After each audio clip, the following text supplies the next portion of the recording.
Okay, right. Good evening. So Parshas Tetzave, what I would like to do is take this in perhaps a slightly unusual direction. And that is because Tetzave is famous for not containing the name of Moshe Rabbeinu, right? Moshe Rabbeinu. But there is a lot more to it than that.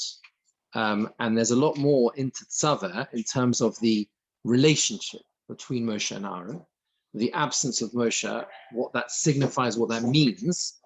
And there are different approaches in the Rishonim, and I think there's some fascinating and very important ideas here. You see, the point and the starting point here is that it's true that Moshe's name is not present in Tetzave. We'll deal with the basic reasons for that and different suggestions and different given in the Meforshim. But on the other hand, his name he is very present, because the word va'ata, that command, and you, is a very present theme in Tetzave. I mean, it's the first word, right? Right, va'ata and you, right? Tetzave, right?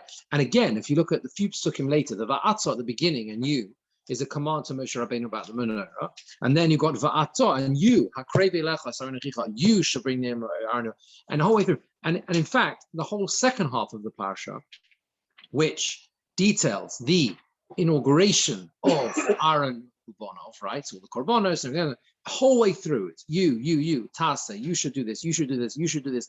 This is a constant theme. This you is an ever-present theme in Tetzave, right? And there's something very important, I think, here, as we'll hopefully develop. Let's begin with the Balaturim. The Balaturim says like this. It's the first Balaturim on the Parsha if you have a Mikras Gedolos, or even not a Mikras Gedolos, because the Balaturim usually appears in standard Chumash as well. Okay?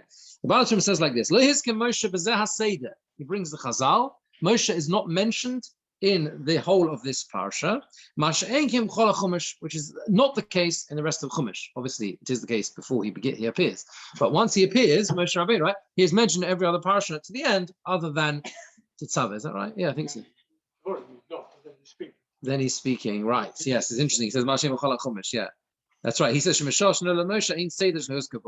Moshe is born, there's no seder. You mean there is a parsha in Devarim where he's not actually mentioned?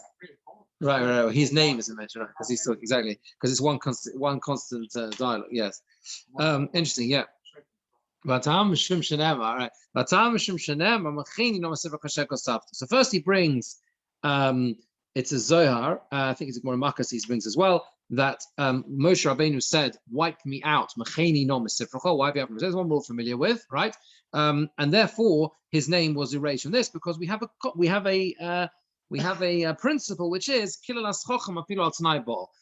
a chacham says something is a curse, then even if it makes a condition, it still can transpire. That's why his name doesn't appear. But it's Chaim Parsha. Then he brings a second reason. And furthermore, the Shiur Parsha medaberes b'tachsisei kahuna. This parsha deals with the adornments, the whole everything that takes place in terms of the kahuna. The focus of this parsha is very much kahuna, the kohen. And for Moshe Rabbeinu, the Kohen Gedolah was supposed to come. He was supposed to be the Kohen Gadol. We know that because he refused to go through the agency of Hashem to go to Bnei Yisrael and Mitzrayim, it was taken from him and it was given to Aaron.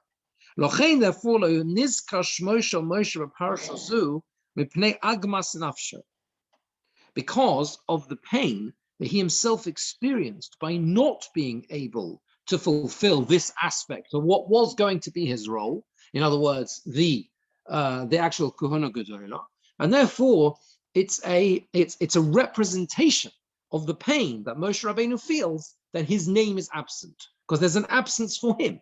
Right, for him in this parsha, because he would have been the Kohen Gadol, yet he could not be. So the Balaturim introduces us here to the fact that Tetzave is about Moshe Rabbeinu as much as Aaron. The fact that Moshe Rabbeinu is not the Kohen Gadol, but is something else. And what is the something else that Moshe Rabbeinu is? What is that? So look at the Toras Chaim. So the Toras Chaim says, it's a few paragraphs in. It's not right at the beginning. He deals with the question, why does it say about Tetzave, etc. And then he says, it begins with the word Od. It's one, if you're following aside, it's the fourth paragraph in Od Yirmos. He says also hints, the time had come to give the kohuna to Aaron. Bira Hashem leMoshe hamalchus v'imlichu al Yisrael. So the Orach Chaim almost turns it on its head. He says because this parsha deals with Aaron HaKohen, the focus of the parsha is the inauguration of Aaron, what clothes he's going to wear, the whole, the big day kohuna, and the process by which he is going to become Kohen Gadol. Therefore, before that begins, Hashem gives the malchus, the melucha, the leadership, the kingship to Moshe Rabbeinu. For who omre tetzave es bnei Yisrael, you will command the bnei Yisrael. Al derech omre vayetzaveu Hashem lenogid. Hashem appointed him as a leader. Okay, so this is a different way of looking at it, right? It's not that it's a negative thing. If you're with me, right? It's not a negative thing that he is not Kohen Gadol. On the contrary, Hashem first says, you will be the melech, you will be the leader as such, and Aaron HaKohen will be the Kohen. In Mitzrayim it says, he commanded them to the Bnei Yisrael. They ruled over the people. Here, Moshe is commanded. Moshe is the one, right, who is designated as the melech, as the one who has the kingship of Israel. The Aaron Kohen. And Aaron is the guy. Rulai says perhaps, that posuk, that you shall be a mamleches kohenim and a goy kodesh and a holy nation. That mamleches, he says, is Moshe Rabbeinu, and the kohenim is Aaron, Ubonov, and the goy kodesh is the Leviim. And therefore, he says, he goes on to talk about the fact that the idea of that every Talmid Chacham is who succeeds Moshe Rabbeinu is in some way a representation of that leadership. The idea, he says, Tetzave means to command, as the Pasuk says in Tehillim, Ki malachov yitzave loch, he will command his malachim to sort of lead you in that way, to accompany you. And this is the essence of what it means to be Tetzave, to be commanded, right? And Moshe Rabbeinu is the one who has to, not to be, well, he is commanded, but he is the one who is to command. That's Moshe Rabbeinu's role, to be Mitzaveh, okay? Now, Rav Soloveitchik has a piece on this parsha where he examines another intrinsic difference between Moshe and Aaron, which is also critical to this. So now we've established, what have we said? We've said that the Moshe Rabbeinu's absence from the parsha is not necessarily, the simple explanation, we've really given three explanations, right? The basic one is because it was Mecheni no Mesifracha, he asked to be erased, and therefore that had to be fulfilled, right? That's the basic one. And Baal HaTurim brings a second reason, which is that it's a sensitivity to Moshe Rabbeinu, because he wished he could have had it, but he couldn't. Agmas nafsha, the agmas nefesh, the pain that he felt, therefore his name is not here. It's too painful for him to see what he could have been his, and yet it went to Aaron HaKohen. Obviously, that means in spiritual sense, right? It's not that, like a, you got to understand what does mean Moshe Rabbeinu wanted that as well. You could ask, well, it's not enough that he be, because it doesn't mean that, because he could have, that level of being Kohen Gadol in the terms of that, being able to achieve that essence of entering the Kodesh HaKadoshim and everything else, right? This is what was missing. And then the third pshat is the Orach Chaim, who understands that he doesn't give an answer really to, if you like, the fact that Moshe Rabbeinu's name is not present. But he explains it's a different explanation in the V'atot Tetzave, the idea that Moshe Rabbeinu is now, you will be commanded. You are the one who are commanded. You are now commanding. That's what you're doing. That's your role. Aaron paralleling Aaron. Aaron is the Kohen Gadol, but you are the one commanding the Bnei Yisrael. So Rav Soloveitchik says, why is it that Moshe Rabbeinu doesn't have the chance to wear the Big Day Kahuna? Why is it that they are only for Aaron? We know that Moshe Rabbeinu served the first 7 days, right? He was the one who performed the avodah the whole 7 days. And yet, what did he wear? He wore a chalak lovan. He wore a white garment. He didn't wear the Big Day Kahuna. That's very surprising. If he was serving in the Mishkan and he was the one who was beginning it and the inauguration and everything else, he should have worn those. Why was it the 7 days he was only wore a beged lovan? So the Veshka says the key to understanding it is the very difference between a king and a Kohen Gadol. He says, although a Kohen Gadol is anointed, right? He is the one who receives the Shem and HaMishcha and is anointed to be the Kohen Gadol. he has to have the approval of the public in the same way. They have to approve of him, right? The idea of the clothing itself, and a big day kahuna, is to confer a measure of dignity on the person. It's a famous Gemara that Rabbi Yochanan calls his clothes, they're machabed him, they give him honor and dignity, right? What did the clothes are designed to do? And this is just a simple thing, it's the obvious pshat, if you like. They elevate the Kohen Gadol. That's what they do. In the eyes of everyone who sees him, all the symbolism and everything, the significance of every aspect of the clothing elevates his position to a level that people understand, everyone else understands his status, okay? The Kohen Gadol can only serve as a Kohen Gadol when he's wearing those begodim, when he has that status. In other words, the clothes are a part of the relationship between him and the people. They are what enable him to represent them in the avodah. The very fact that he's wearing those clothes. Okay. He says that it's not a simple thing to be a leader.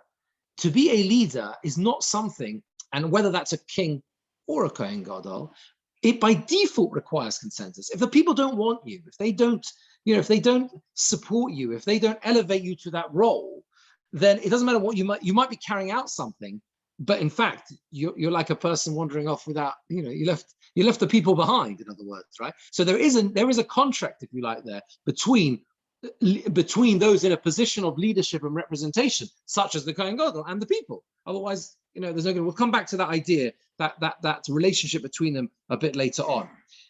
How does this relate to the fact that Moshe Rabbeinu does not wear the big tekona? And that's because Moshe Rabbeinu is chosen by Hashem himself to be that melech.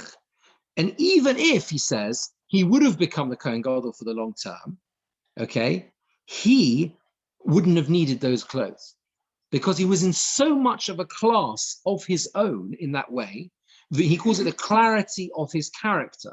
He was so much on that level by himself. He didn't need the begodim to elevate him to that status. That was the critical difference between him as the melech and Aaron as the Kohen Gadol. There is a concept of the king. Once he's in that position, he has a certain quality that his position alone will inspire that awe. Chazal say that the idea of melech is shetei moso alecha, his fear, so to speak, the awe shall be upon you. So there's a difference between Aaron a Kohen wears the garments in order, if you like, to be elevated by the people, in need of that elevation. Moshe Rabbeinu is beyond that. He has got that own status, a different status. It's his character alone that lifts him up. He doesn't need the begodim to elevate him in that way. The Urim B'Tum relates specifically to the Kohen Gadol. Yeah. We'll come back to the Choshen Mishpah in a second. So let's go to the second Va'ato now. So the first one was Va'ato Tetzave B'nei Yisrael, which is the Shem and Zayasach. Now look at Perek Chof Ches Posuk Aleph. So here we have a where is it? Chof Ches. So there's that's right. So the question is, why again do we have the emphasis here of the word va'ato? Okay, va'ato hakrevi lecha es Aaron chicho, you shall bring near Aaron your brother and his children, his sons, and toch b'nei Yisrael lechanu li Aaron dov aviv elazar v'son b'nei Aaron. The Kli Yakar says there's a very long piece, but that's on the previous one. There's a shorter piece here on this pasuk Aleph, and he says like this: Hosef Khan, that the Torah adds here again, puts in the word va'ato. Can you see that, Kli Yakar? Yeah, it's on this post at the beginning where it says Aleph. Yeah, va'ato. There's one page, so only different editions, but this is, I think it's the bottom of this one page full of the Kli Yakar. It's the second. It's the bottom left column.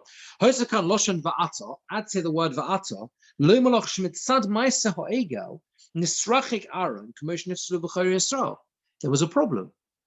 Why did Aaron need to be drawn near? Aaron needed to be drawn near because he had been distanced. Again, understanding, as many Meforshim do, we spoke about this last week, this all happens after the Egel Azov. So Aaron's been, if you like, removed, so to speak. And now he needs to be drawn near again. As the Bechorim were also disqualified.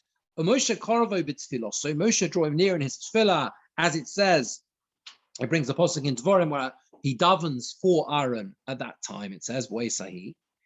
And the idea is, he says, the inyan tfilozu shetola Moshe ba'atzmei loymar halo achil b'sorihu, right? And it's as if it was as painful to him. He was his own flesh. He says you can't be distant; that will be too painful. Okay,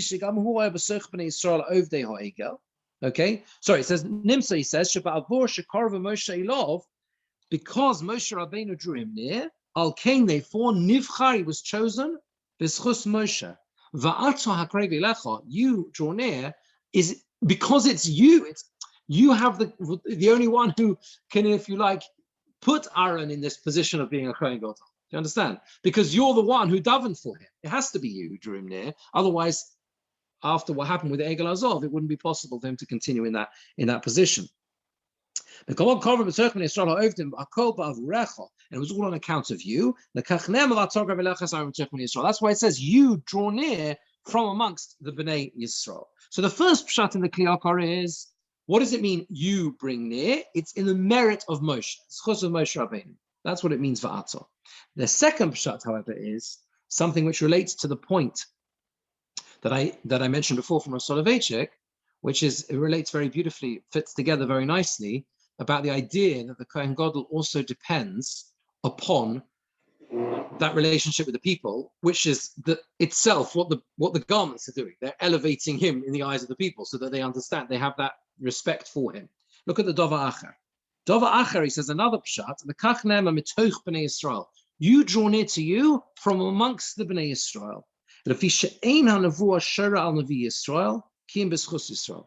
You don't have the ability to be a novi, to be a prophet, to be at that level, except for the merit of the Bnei Yisrael. He brings the pasuk in Rashi on Parsha in Devarim, where it says, "Vayidaber Hashem Elai, Hashem spoke to me." That it's true. Aaron really should not have been able to come close because of what happened with Egel Azov. Two things. Number one, because Moshe himself, he was his brother, Aaron, they go together. Aaron has, sort of drawn along together with Moshe Rabbeinu. That's the merit of Moshe.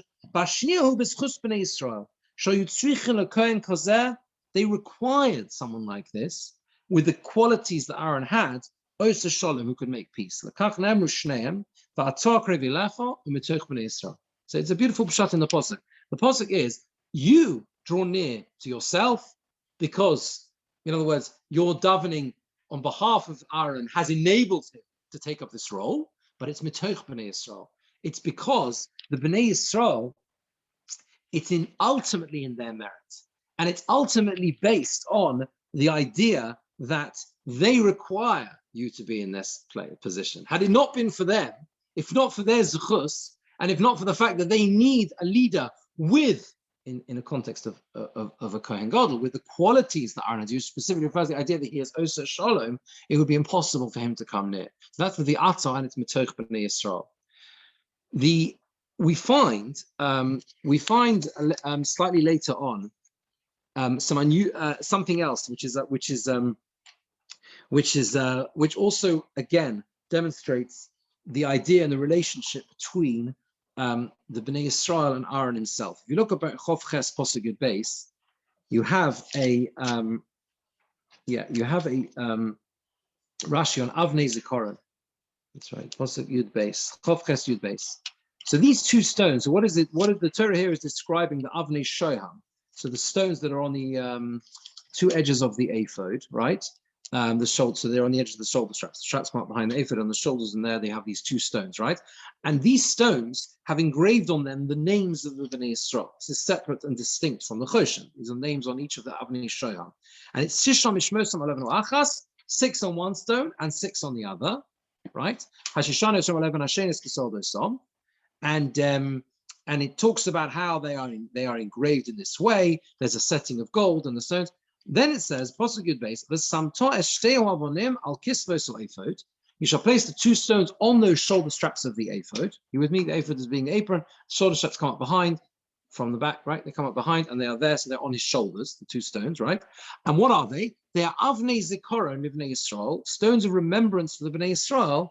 V'nosah Aaron Shmosom and Aaron shall carry their names of Hashem before Hashem al shtei chesed v'zikaron, and choose his two shoulders as a remembrance. Now, there's a very unusual Rashi. I was learning through Rashi, and it just struck me. There must be something a lot more to this Rashi.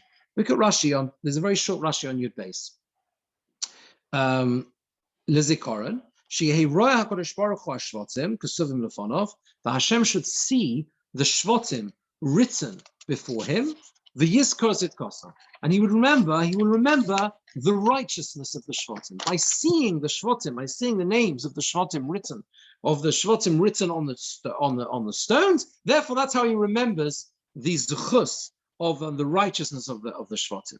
So the difficulty is, there's a few things. Number one, why specifically? There are other times the shvatim also mentioned on the Choshen as well. Why is it about these the shvatim here that particularly they're called Avnei Zikaron, and he brings the Ksav Sofer brings two questions. He says that they are called the Avnei Zikaron.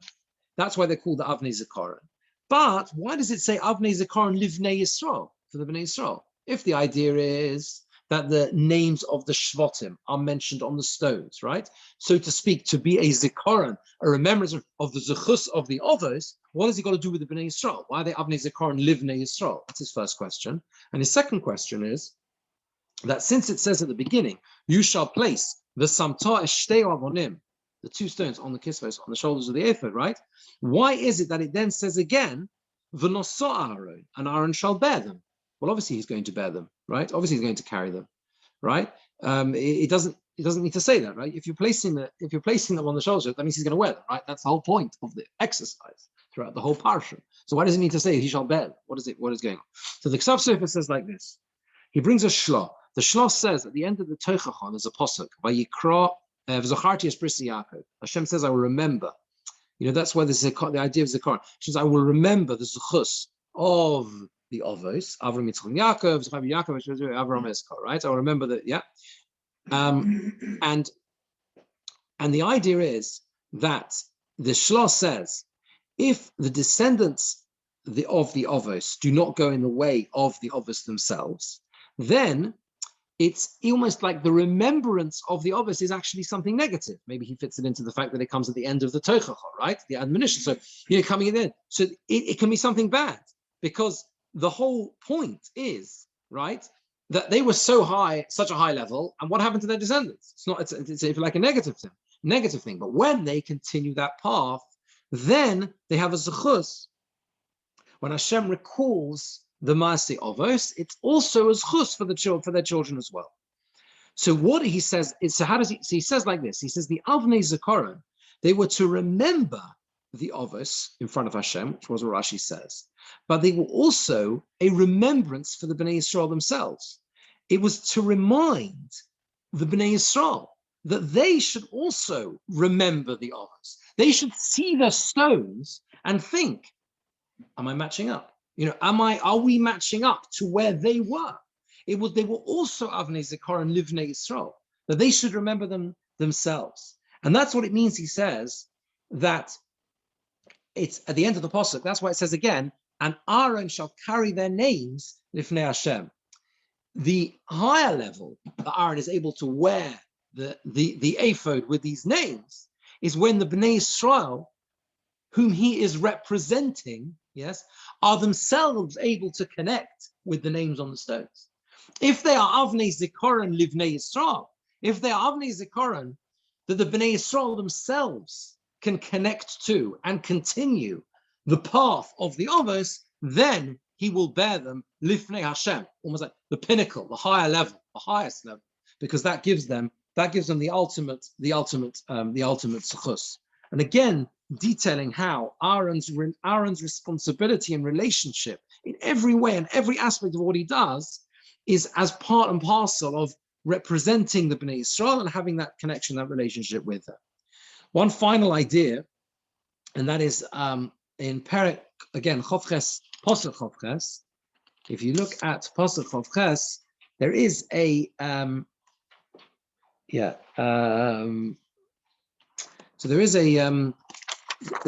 unusual halacha Rashi brings, I think, does he bring it here? Yeah.